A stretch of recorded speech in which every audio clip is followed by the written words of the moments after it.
Good afternoon बच्चों। तो देखिए आज का जो टॉपिक जो कंटिन्यू चल रहा था कल से, अब आते हैं पुष्प पर। आपने पुष्पीय पादपों की आकार की पढ़ी, जिसमें सबसे पहले क्या पढ़ा आपने? जड़ के बारे में, उसके बाद तने के बारे में, उसके बाद पत्ती के बारे में, और पत्ती के बाद आप पढ़ोगे। सब जानते हैं पुष्प क्या है? एक रूपांतरित प्ररोह है, एक रूपांतरित प्ररोह है। और दूसरा पुष्प का जो कार्य होता है क्या होता है? लैंगिक जनन का अंग है। यदि पादपों में पुष्प ना हो तो ना तो फल बनेंगे और ना ही बीज बनेंगे, तो लैंगिक जनन संभव नहीं है। इसके बाद में पुष्प के भाग पढ़े होंगे आपने। सबसे जो बाहर भाग होता है क्या बोलते हैं उसको बेटा? कैलेक्स बोलते हैं।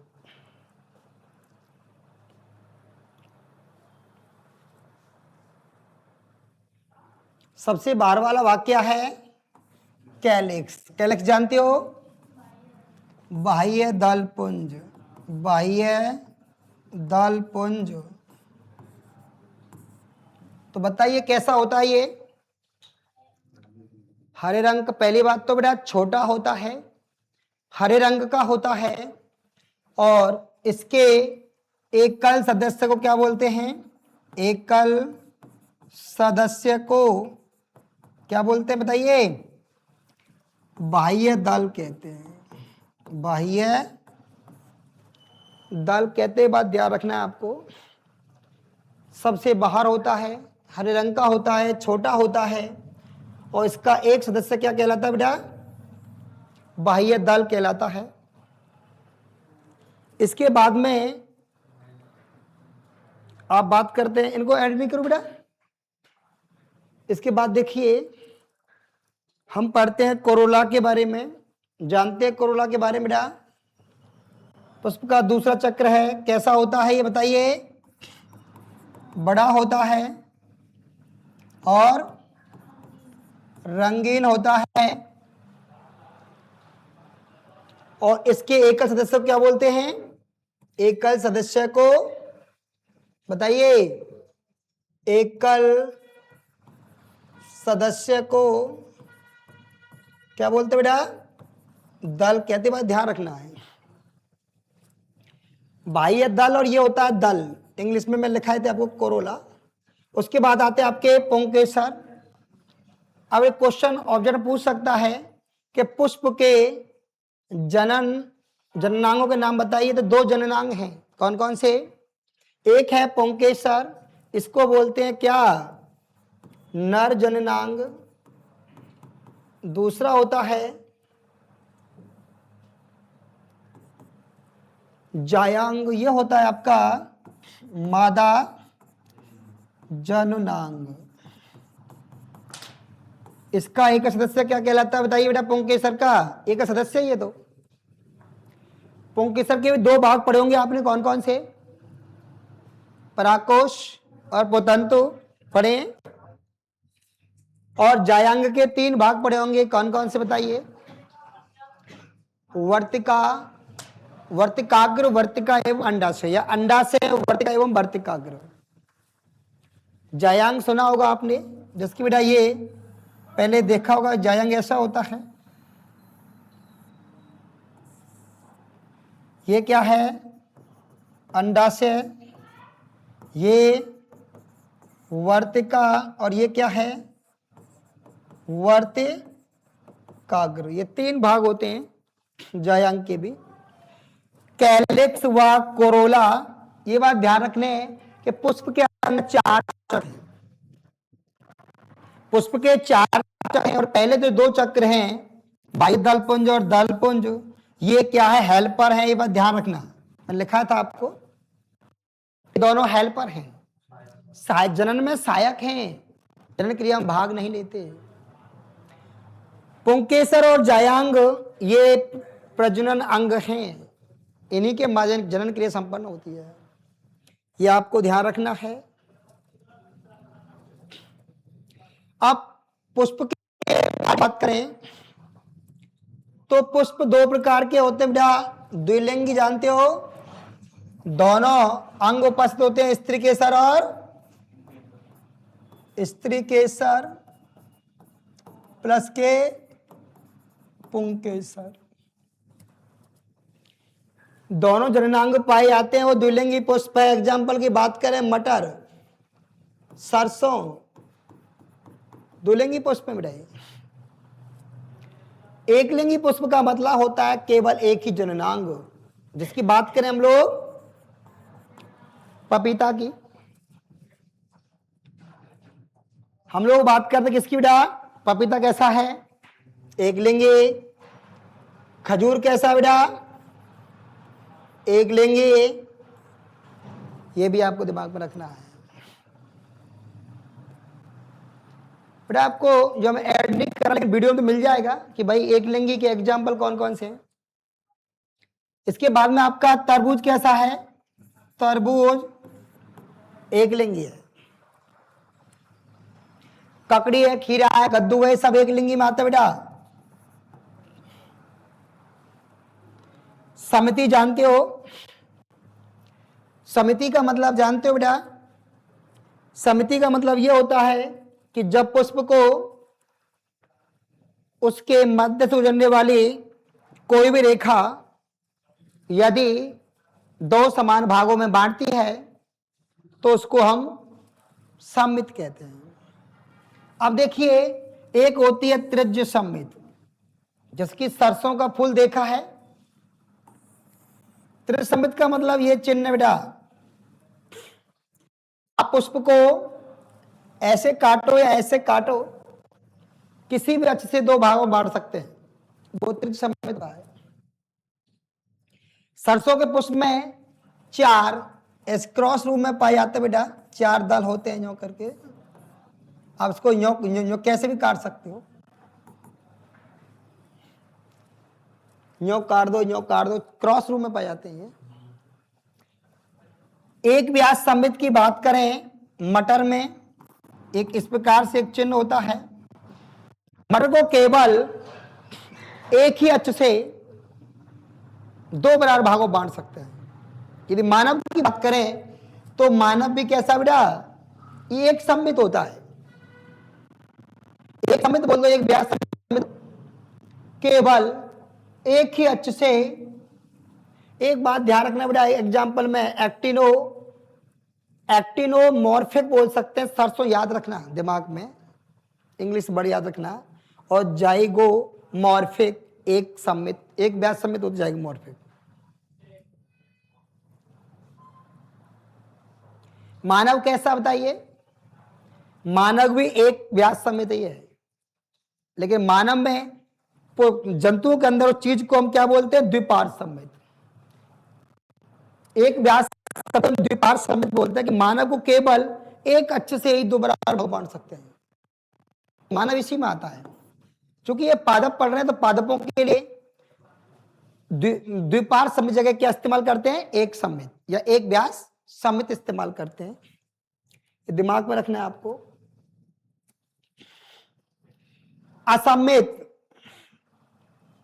एक कैना पुष्प होता है बेटा, ये असममित होता है, हम इसको किसी भी अक्ष से दो बराबर भागों में नहीं बांट सकते। उसके बाद में पुष्प की संख्या के आधार पर बात करें, जानते हो पुष्प की संख्या के आधार पर त्रिमेरी, तीन पुष्प, चतुर्मेरी, जो भी संख्या पुष्प की उस प्रकार बेटा। संख्या 3 है तो त्रिमेरी, 4 है चतुर्मेरी और 5 है तो पंचमेरी।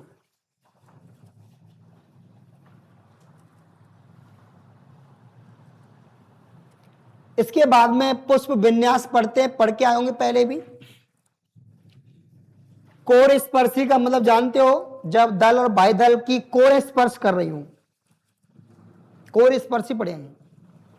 कोर स्पर्शी में कोर स्पर्श करती हैं, और व्यावर्तन में क्या होता पता है आपको, एक की कोर दूसरे को दबा रही है, एक दब रही है, एक साइड से वो दूसरे दल को दबाती है और दूसरी साइड दूसरे से दबती है। वो क्या है? व्यावर्तित। ये कोशिकीय का मतलब ये कोर छादी होता है बेटा। क्या?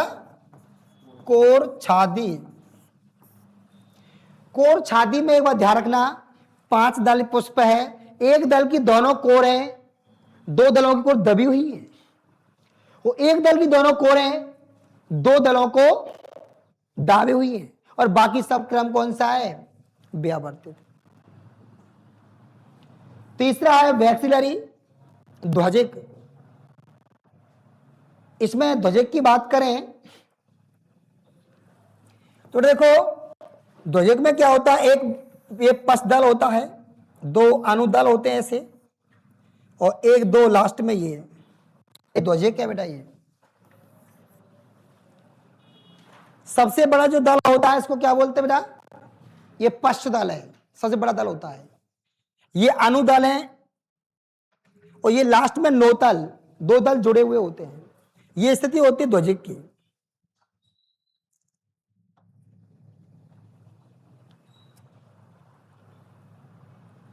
अब बात करें पुंकेसर की। पुंकेसर के 2 भाग बताए थे आपको, कौन कौन से बताइए?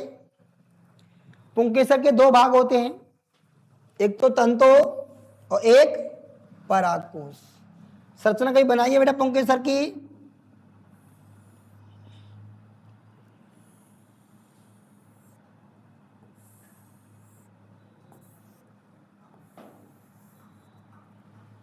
ऐसे तो ये तो होता है परागकोश, पराग कोश, और ये होता है बेटा पुतंतु। ये बात ध्यान रखना। पुंके इस परा किसके? ये एक पुंकेसर है। क्या ये पुंकेसर है जिसके 2 भाग होते हैं, एक परागकोश, एक पुतंतु। लिखा हुआ बेटा तंतु पुतंतु एक ही बात है। परागकोश में क्या बनते हैं, ये बात ध्यान रखना है, क्योंकि ये तो बंदे संरचना है पुतंतु। जननक्षम संरचना परागकोश होती है, और परागकोश के अंदर ही परागकण बनते हैं। अब बातें आते करते हैं जायांग की। सब जायांग के बारे में जानते हैं। तो देखिए बेटा, मैं अभी बताया था मैंने बेटा, ये जायांग है।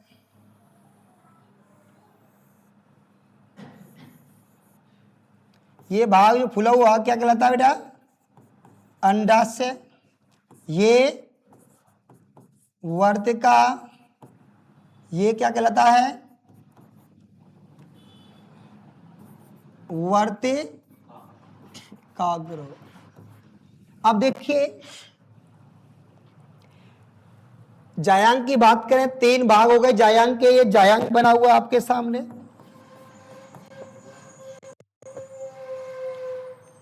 सबसे निचला भाग फूला हुआ भाग है, वो अंडाशय कहलाएगा। अंडाशय के अंदर क्या पाए जाते हैं? बीजांड पाए जाते हैं, और बीजांड से ही बीज बनते हैं। वह ध्यान रखनी है आपको। इसी के अंदर क्या मिलते हैं बेटा? अंडाशय में ही बीजांड पाए जाते हैं, और बीजांड से ही बीज बनते हैं बेटा। कब बनते हैं? निषेचन के बाद। अंडाशय में जब निषेचन क्रिया होगी तब अंडाशय से बीज बने। बीजांडों की संख्या निर्भर करती बीजों की संख्या पर। जितने अधिक बीजांड होंगे उतने अधिक बीज बनेंगे, बात ध्यान रखना। वर्तिका की बात करते हैं। ये वर्तिका जानते हो? यह एक पते लंबी दीर्घ संरचना है, जिसके शीर्ष पर क्या होता है बेटा? वर्तिकाग्र पाया जाता है। अब वर्तिकाग्र की बात करें, यह जायांग की सबसे ऊपरी चौड़ी संरचना है, और जिसका मुख्य कार्य होता है परागकणों को प्राप्त करना। कौन प्राप्त करता है परागकणों को? वर्तिकाग्र ही प्राप्त करती है बेटा। तो तीनों कार्य। अब देखिए, निषेचन के बाद मैं बताया था आपको, बीजांड से क्या बनता है? बीज अंडाशय से फल। सब जानते हैं बेटा, एक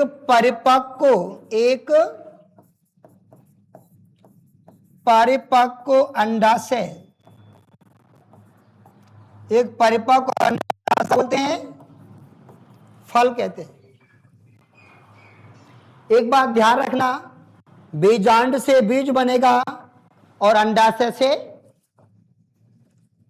बीजांड से बीज, अंडाशय से फल का निर्माण होता है।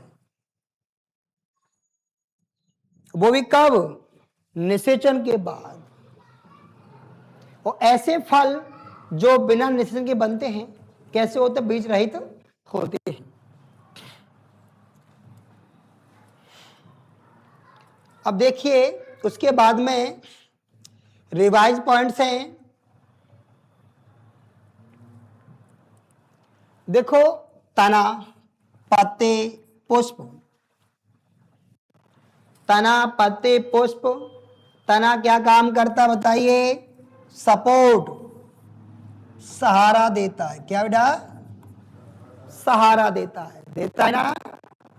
पत्ती क्या काम करती है? फोड़। क्या करती है बेटा? प्रकाश संश्लेषण करेगी और भोजन बनाएगी। और रिप्रोडक्शन, जनन कौन करता है? पुष्प। एक क्रम से याद है बेटा। तने का कार्य सहारा देना होता है, ध्यान में रखना। सपोर्ट बोलते सहारे को। पत्ती का कार्य है फूड बनाना, भोजन बनाना, प्रकाश संश्लेषण के द्वारा। और रिप्रोडक्शन का जनन। आप जानते बेटा, पुष्प का जो कार्य होता है जनन, क्योंकि पुष्प के अंदर ही नर और मादा होते हैं। बनने निषेचन होगा और पुष्प से ही फल और बीज बनते हैं। अब आगे देखिए, पुष्प के बारे में स्टार्टिंग से और दे रखा बेटा। दोबारा से पुष्प एक रूपांतरित प्ररोह है, लैंगिक जनन करने वाला अंग है। और कौन जनन होता है बेटा? ये बात आपको दोबारा रिपीटेशन में चल रहा है। देखिए, पुष्प के भाग वही आगे, कैलिक्स, कोरला, पुंकेसर, जायांग, ये रिपीटेशन में है। अब कैलिक्स और गोरोला सहायक जनन अंग पहले बता दिया आपको। पुंकेसर, जायांग कैसे जनन अंग हैं ये बता दिया आपको। पुष्प के प्रकार ये बता दिया आपको, वहलिंगी और एकलिंगी होते हैं। समिति की बात करें, त्रिसमिति बता दी आपको मैंने, एक्टिनोमॉर्फिक बोलते हैं। कई भागों में विभाजन संभव है बेटा, ध्यान रखना। मैं बताई थी त्रिसमित में किसी भी साइड से काट सकते हैं, जैसे सरसों होता है, एग्जाम्पल सरसों है। और एक समित में केवल एक दिशा से बांट सकते हैं, मटर का फूल को केवल एक डायरेक्ट बांट सकते हैं। एक समिति को हम एक व्यास समिति भी बोलते हैं। और असमित में कोई समिति नहीं पाई जाती, कहना पहले जब बताया था। हम पुष्प को दो बराबर भागों में नहीं बांट सकते। पुष्पदल विन्यास अभी बता दिया आपको, वही है बेटा। ये किनारे स्पर्श किए हुए रहते हैं, एक दूसरे पर मुड़े हुए रहते हैं बेटा, व्यावर्तित में। एक को दबाता, दूसरे दबा हुआ है।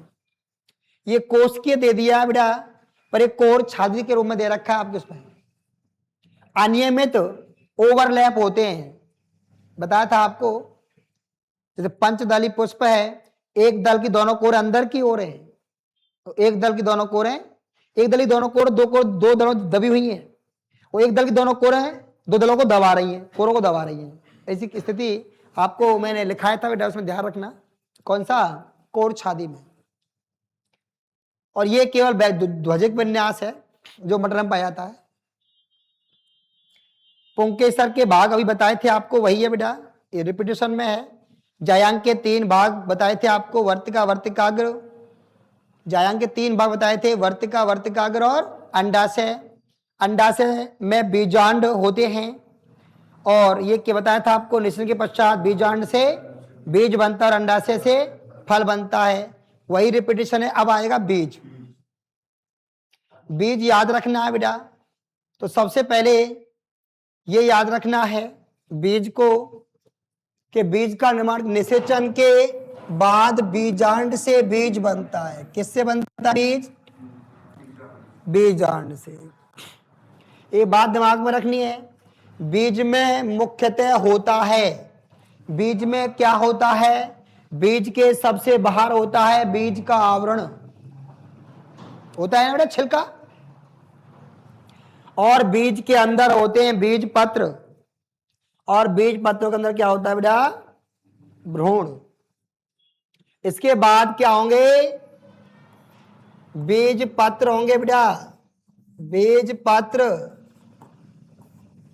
फिर भ्रूण होगा। अब बीज पत्र भी द्विबीज पत्र भी हो सकता है और एक बीज पत्र भी, ये दिमाग रखना है आपको। उसके बाद में द्विबीज पत्री बीज की संरचना की बात करें। द्विबीज पत्री बीज आप जानते बेटा जैसे चना है, तो सबसे बाह्य जो आवरण है बीज का उसको बोलते हैं टेस्टा। बीज का जो छिलका होता है ना, ऊपरी आवरण टेस्टा और भीतरी आवरण टैगमैन। ये बात दिमाग में रखनी है। बीज पर जो चिन्ह पाया जाता है, आपको पता है एक चिन्ह होता है नाभिका, हाइलम। नाभिका वह स्थान है बीजांड व्रंत बीज पर जिस स्थल से जुड़ता है उसको बोलते हैं नाभिका। भाई जो बीज का व्रंत होता है ना, उसको हटा देते तो बीज पे एक निशान रह जाता है। मटर का बीज भी देखोगे फली को हटा करके जुड़े हुए हैं, जो हटाओगे तो निशान आपको मिल जाता है, उसी को बोलते हैं बीज पर जुड़ा बिंदु है, उसको नाभिका बोलते हैं। और बीजांड द्वार एक छोटा छिद्र होता है बेटा, आप जानते हैं बेटा प्राणलिका बीजांड द्वार से प्रवेश करती है, थोड़ा पढ़ा होगा पहले आपने। अब पढ़ते हैं भ्रूण के भाग। देखिए भ्रूण के भाग का मतलब बेटा, भ्रूण का पहला भाग है कौन? बीज पत्र। और बीज पत्र तो एक भ्रूणी अक्ष होती है, होती नहीं होती? अक्ष से ऊपर का भाग बीज पत्राधार और नीचे का भाग बीज पत्रों पर एक पढ़ा होगा आपने। तो ये बात ध्यान रखना, ये भ्रूण के भाग हैं बीज पत्र, क्योंकि बीज पत्रों के बीच में ही होता है भ्रूण, बेटा ध्यान रखना। और एक भ्रूणी अक्ष। अब भ्रूण अक्ष के भाग, भ्रूण अक्ष जो होती है बेटा उसमें दो चीजें होती हैं। एक तो होता है मूलांकुर, मूलांकुर से क्या बनती है? जड़ बनती है। और एक होता है प्रांकुर, तो बेटा प्रांकुर से क्या बनता है? प्रांकुर से, जो प्रांकुर होता है ये प्ररोह बनाता है, प्रमूल बोलते हैं प्रांकुर को। क्या बोलते हैं? प्रमूल, तना बनता है। बीज पत्र में भोजन संचित रहता है बेटा, सब जानते ही हैं। हम चने की दाल खाते हैं, बीज पत्र होते हैं। उड़द की मूंग की जो दाल खाते हैं क्या होता है? वो बीज पत्र होते हैं। इसलिए बीज पत्रों में भोजन संचित रहता है, ये आपको दिमाग में रखना है। एक बीज पत्री बीज की संरचना देखें तो एक बीज पत्री बीज कौन से होते हैं? ध्यान रखना बेटा, गेहूं और मक्का है। इसके मुख्य भाग देखिए भाई, गेहूं के ऊपर भी क्या होगा? बीज आवरण होगा कि नहीं होगा? एक बीज पत्री पादपों में बीज आवरण चिपका हुआ रहता है बेटा, ध्यान रखना। बीज से जुड़ा हुआ होता है, अलग नहीं होता। आप इस आवरण को अलग नहीं कर सकते। जब आटा गेहूं पिसवाते हैं ना, तो जो भूसी निकलती है वो आवरण नहीं है, पर सीधे जैसे चने का आवरण अलग हो जाता है, ऐसा अलग नहीं होता है। एक एलुरोन परत होती है और एक भ्रूणपोष होता है बेटा। भ्रूण, अब जानते हैं सभी कि एक बीज पत्री बीज कैसे होते हैं? भ्रूणपोषी होते हैं, और द्विबीज पत्री अभ्रूणपोषी होते हैं। तभी तो हम लोग खाद्यान्न के रूप में एक बीज पत्री बीजों का इस्तेमाल करते हैं। भ्रूण छोटा होता है और एक बीज पत्र होता है। आप जानते बेटा घास कुल के पादपों में जो एक बीज पत्री पादप हैं उनमें बीज पत्र को क्या बोलते हैं? स्कूटेलम। घासकुल, घासकुल या बेटा एक बीज पत्री, एक बीज पत्री था बेटा ये, इसमें बीज पत्र को क्या बोलते हैं? स्कूटेलम कहते हैं। और भ्रूण अक्ष के भाग देखिए, पहला भाग है प्रांकुर, प्रांकुर ढका रहता है बेटा, और मूलांकुर ढका रहता है। चूंकि ये एक बीज पत्री हैं, दोनों ही ढके रहते हैं। मूलांकुर जो ढका हुआ किससे? मूलांकुर चोल से, और प्रांकुर ढका हुआ है प्रांकुर चोल से। सुना होगा आपने, इनके ऊपर आवरण होते हैं। प्रांकुर चोल प्रांकुर की रक्षा करता है और मूलांकुर चोल मूलांकुर की रक्षा करता है।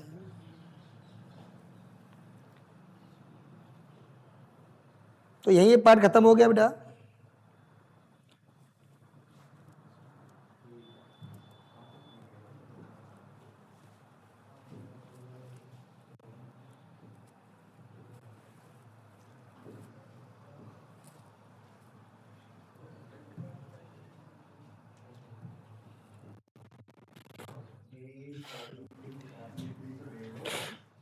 अब देखिए एमसीक्यू क्वेश्चंस, आप जवाब देना, आपको सभी को। बात है कोई नहीं।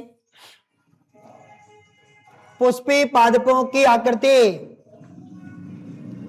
इसमें जो क्वेश्चन बने आपको, पहला क्वेश्चन है एंजियोस्पर्म। कौन सा बेटा? एंजियोस्पर्म जानते हो? आवृतबीजी में कौन सा भाग भूमिगत होता है? सब जानते हैं बेटा कि जो मूल वाला भाग होता है, देखो तना भूमिगत नहीं होता आवृतबीजियों में, पत्ती भूमिगत नहीं होती, जिनके बीज फल के अंदर होते हैं, अंदर होते हैं। जितने भी फल देने वाले पादप मान करते हैं, आवृत माने ढके हुए, बीजी मतलब बीज। क्यों बबूल की फली होती है? क्यों नहीं होती बेटा? क्यों नहीं देता? निभोई लगती चौमा बसंत मौसम में, क्योंकि पीपल में फल लगते, फूल भी आते, फल भी आते, आते हैं बेटा।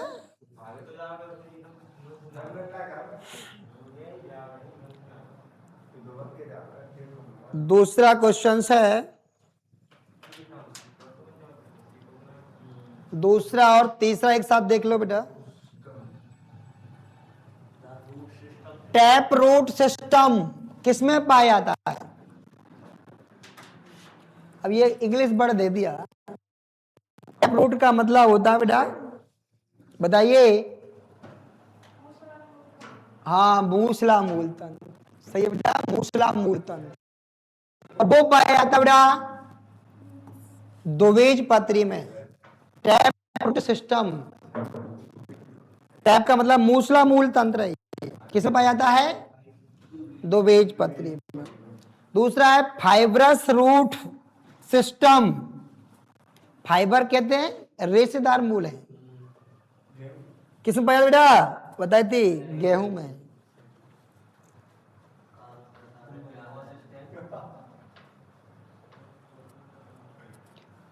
चौथा और पांचवा क्वेश्चन देखें।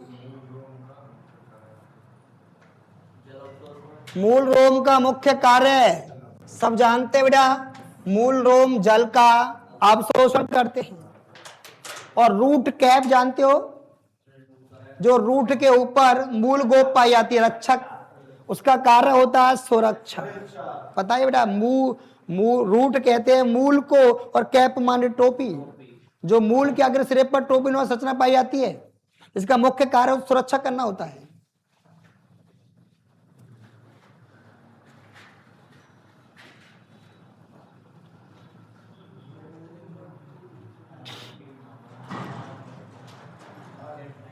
बताइए, प्रॉप रोट का उदाहरण है? प्रॉप रोट अब स्तंभ मूल जो सारा दे रही है बेटा, बरगद है बेटा। Respiratory root, respiratory root, respiratory कहते हैं श्वसन मूल। क्या बेटा ये? श्वसन मूल, जो श्वसन का कार्य करती है। दलदल में बताया था बेटा आपको, दलदल क्षेत्रों में नीचे ऑक्सीजन की कमी होती है वह मृदा के अंदर, उनकी मूलें ऊपर निकल आती है। कार्य किस कर? श्वसन का। तो ये दो बात ध्यान रखनी है आपको।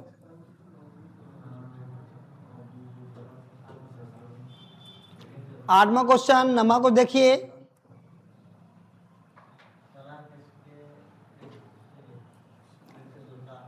तना किससे विकसित होता है?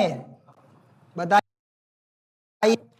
तना बनता है मूलांकुर से, मूल बनती है प्रांकुर से, तना बनता है बेटा, बनता है प्रांकुर से। नोड जानते हो? वो पर्व संधि है जहां पत्ती निकलती है बेटा। ये गन्ना देखा ना, गन्ना ऐसे ये नोड है, यहीं से गन्ने की पत्ती निकलेगी। जड़ का भाग नहीं बेटा, किसका भाग है? नहीं, जहां से पत्ती निकलती है, भाग नहीं है, जहां निकलती है उसको नोड बोलते हैं।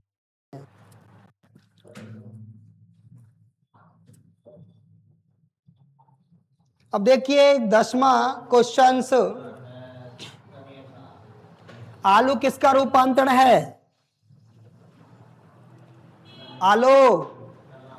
आलू तने का रूपांतरण है। ट्रेंड्रिल्स क्या है?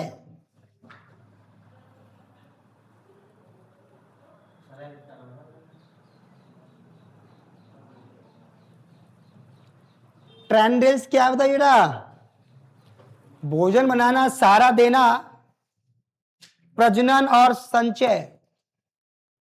ट्रेंड्रिल्स जो होते हैं बेटा, ये सहारा देने वाली मूल सहारा देती हैं, ये बात ध्यान रखना।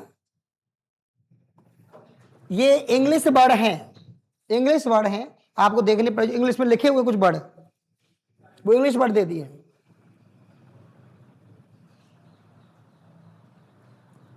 अब देखिए, पत्ती का मुख्य कार्य क्या है? सब जानते हैं, प्रकाश संश्लेषण। टिक करूं को वैसे लेना? हाँ, प्रकाश संश्लेषण।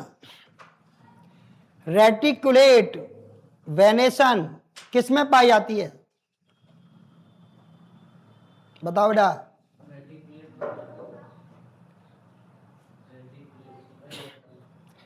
रेटिकुलेट वेनेशन एक बीज पत्री में, द्विबीज पत्री में, कवक में और शैवाल में। इंग्लिश वर्ड है बेटा ये, रेटिकुलेट वेनेशन। बताइए।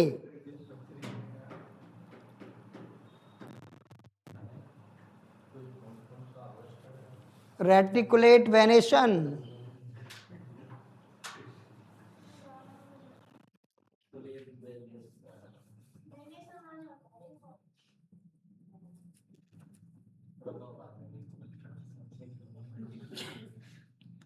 एक इसमें जो क्वेश्चन दे रखा है, नेक्स्ट जो क्वेश्चन है, ये दोनों मर्ज क्वेश्चन है बेटा।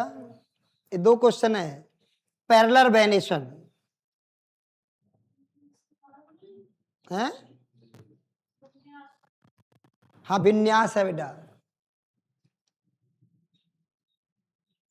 ये पैरेलल वेनेशन है।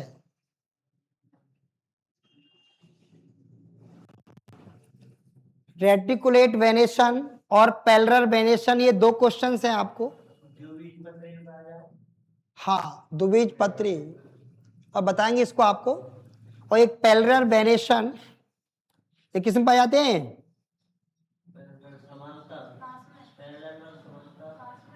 हाँ, तने का विन्यास है घास में। एक पड़ा विन्यास।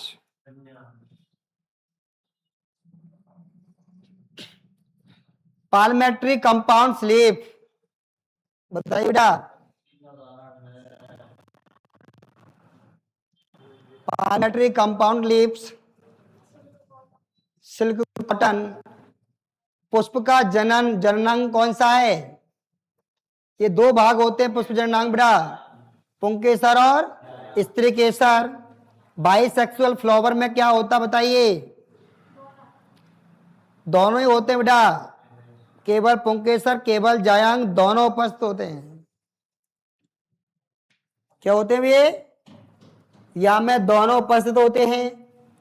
इसका एग्जाम्पल ये बेटा, क्वेश्चन जो 18वां है 19वां देख लो। एक्टिनोमॉर्फिक सिमेट्री का उदाहरण बताइए। सरसों, इसका मतलब है त्रिज्य समेत। क्या है? त्रिज्य समेत।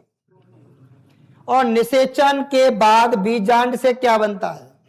बताया था, बीजांड से बीज बनता है। क्या बनता है बेटा? बीजांड से बीज बनता है।